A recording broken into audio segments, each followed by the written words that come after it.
Hello, awesome people! I hope you're having a great day today.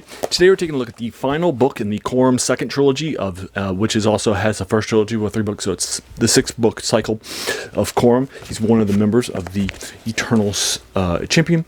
This book is written by Michael Moorcock. It's called The Sword and the Stallion. For you folks.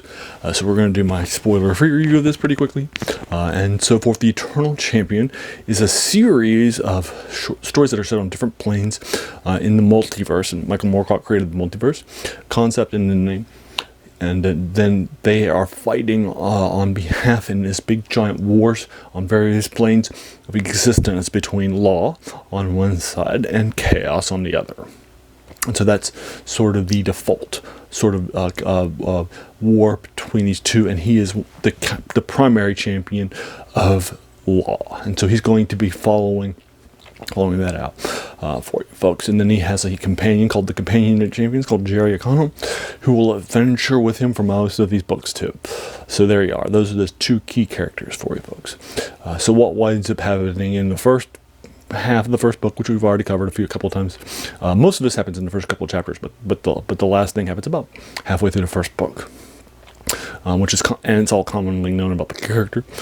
Is that he is in a race of people that are not humans. Those humans are called the Mabden here in this world. They call themselves the Mabden, and so the Mabden are growing and so forth. And he is a race of called the Vadag, which are in a rivalry with the Nadrag.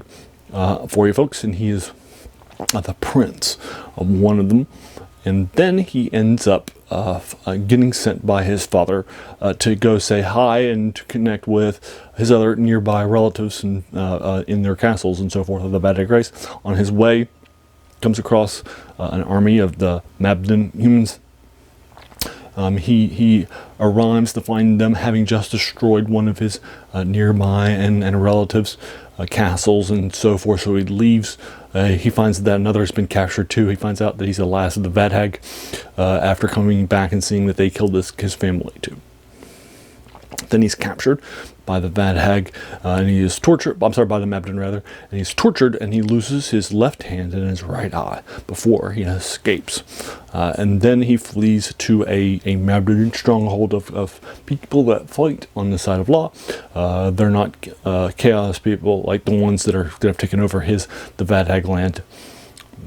And have also taken over the Nadrag Islands to the west as well. So they're now controlling the entire area, and they're very, very evil, chaotic people. Then he's, after adventuring for a little bit, then he will be sent off on a mission to take him out. And so his body parts are replaced by the left behind body parts of 2 brother gods that are called the Lost Gods, the eye and the hand. And that's where I think that Gary Gygax, the co-creator of Dungeons & Dragons, may have gotten the idea for the artifacts in the first edition in the late 70s, called the Eye of Vecna and the Hand of Vecna. Those are the only 2 body parts. They're body parts that are left. You have to cut them off if they haven't already been cut off, and then attach them, and you gain lots of power. And that's also going to happen to Corum. He's going to power up and level up after attaching these powerful body parts that are left from gods, as you can probably imagine, right? And so forth. And then he sets out to seek his vengeance against the Mabden that killed his people, that tortured him, cut off his hand and took out his eye, and then also killed his people. And of course he's going to be helping out Law too along the way. That's not his primary quest. Okay, so that's all completed by the end of book 3. In the first trilogy, the second trilogy is going to set up. It's been about 90 years. His female Mabden love, Rialina, has died in between books 3 and book 4. It's been about 90 years since the end of it, and so forth. And he gets a call from some people one night while he's dreaming. This call continues, and it comes from Rialina's people, relatives, and so forth, and her people, and her family, and her associates, and so forth. And they're coming from the future, more than 1,000 years in the future, and they are calling him to come save them because their world has been attacked and it's being overrun by these people from the limbo that have escaped, called Lafoi Mayor. There's 7 of them that are left. They're these diseased and beast-like creatures that are as tall as gods, and are very, very powerful and are dominating the world. And so Corum agrees to go and get sent forward in time, and he becomes the Eternal Champion now for this group of people. His wife's descendants that have been around for generations and generations. So he arrives, and then he'll begin to help them out. So that's sort of the core concept of what's happening. The Foi Mior are sort of the stand-ins of chaos here in this world. He'll come across some friends from the previous one and some enemies from the previous one too. That'll all happen. Some good stuff that'll happen too. And he sets out on these various quests. Now, each of these quests, there are these 6 city treasures that are out there, and each of these quests will involve him finding them. And this one, in the Sword and the Horse, he'll come across some of those sorts of things for you folks. In the first book, which was titled The Bull and the Spear, those are the 2 key things he's got to find. In the second book, the Oak and the Ram, those are the items he's going to seek out to find in order to further his adventures and so forth. So what he's going to wind up doing in each of these books is he's going to try to find these lost city-made treasures that were given to the Mabden and have been lost to time and so forth, and then bring them back to save and to push the war against the Miori in the favor of the Mabden. So that's what's happening. It's sort of the central concept of these 3 trilogies. Now, this is heavily influenced, in case you're interested, by Irish mythology. Many of the names, many of the characters, many of the places, many of the races, so forth, are coming out of Irish mythology for you folks. So if you've read up on that, or if you're interested in it after reading this, you can check it out for you folks. So it's definitely on the Irish side of things. So what do I think? I gave the first 3 books 8s each. I gave the second book, the first book in this book, book 4, 7. I gave the previous one a 7.5. This one's definitely more epic. And so I'm giving this back to its 8 form. It's 160 pages long. I knocked out the first about 54 pages.